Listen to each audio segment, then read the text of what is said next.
cer scuze că numai cu doamnele drăguțe vorbesc ungurește.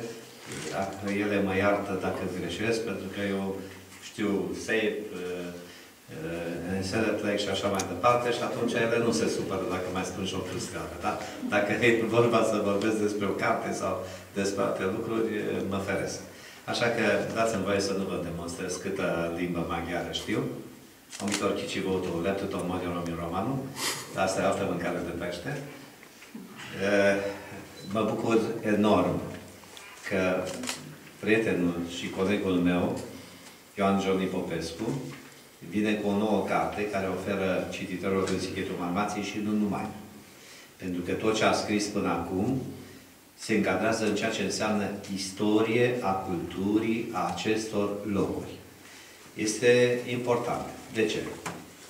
Noi aici nu suntem chiar atât de mulți care ne lăsăm pe o carte numele. Dacă ați făcut cu toți, ați făcut liceu, și în limba maghiară și în limba română, ați auzit de Arghezi, care spune că nu-ți voi lăsa trebunul după moarte decât un nume adunat pe o carte. Deci, iată, cartea rămâne nemuritoare. Și cartea este la îndemâna oricărui care dorește să afle lucruri despre aceste ținuturi. Am aflat lucruri interesante în cărțile anterioare. Eu sper că și în această carte, care îmi place enorm de mult numele cărții, și în limba română sună foarte frumos, și am să vă spun de ce. Am cucerit foarte mulți din sudul țării, n-am spus multe, pentru că mulți intră și femei și bărbați, spunându-le că aici, în Maramureș, iarba este mai verde, cerul este mai albastru decât oriunde și că iernile sunt mai frumoase decât oriunde, pentru că violetul de aici dă o altă culoare decât este în altă parte a țării. Nu știu din punct de vedere științific de ce. Dar dacă vă uitați afară și vedeți, afară nu avem griuri. Nu avem negru și alb. Avem un violet pal spre negru.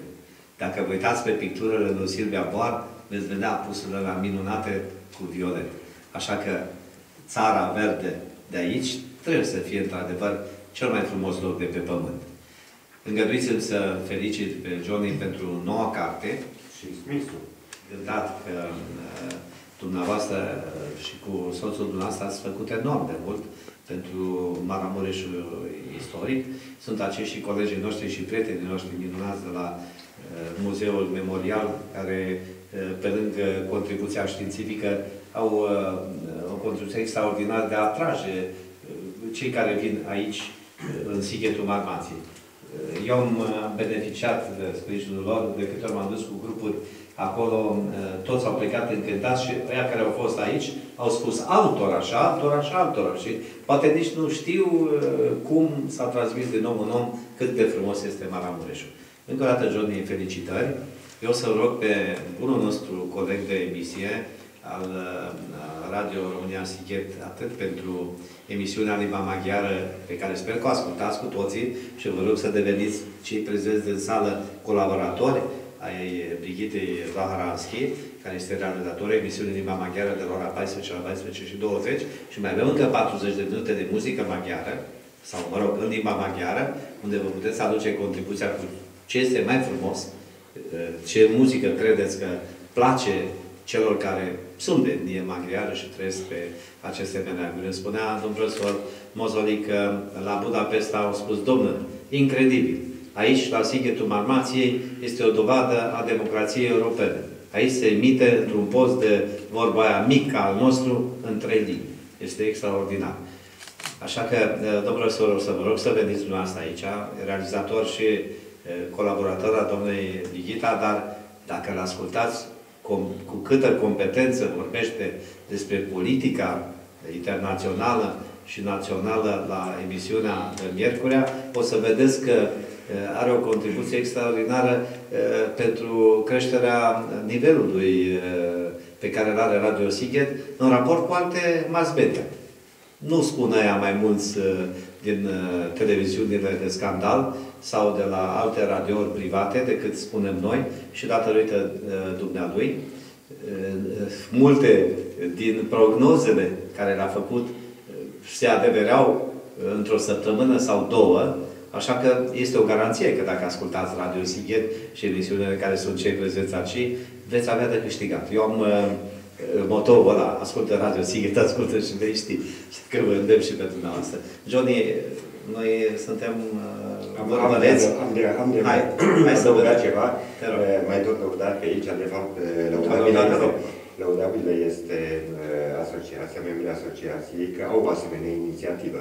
Că eu îi sprijin, asta e altă treabă. Dar mai e un lucru. Vreau să spun că ieri te-am bârfit rău de tot într-un colectiv de intelectuali care au spus că tu faci parte din elita celor mai deștepți locuitori ai acestui loc, acestui ținut. Pentru că nu e la îndemâna oricui să vorbești cursiv maghiara, engleza, franceza. E perfect adevărat. Și ca să se discute, nu e niciun, nu e așa, e de la domnul Marcus, nu e nimeni în sală, dar ca să se discute, știe și puțin evreiește. Așa că nu vă faceți probleme. Yidish-ul are tot. El face miercuri, da? Emisiune de muzică, klezmer, extraordinar.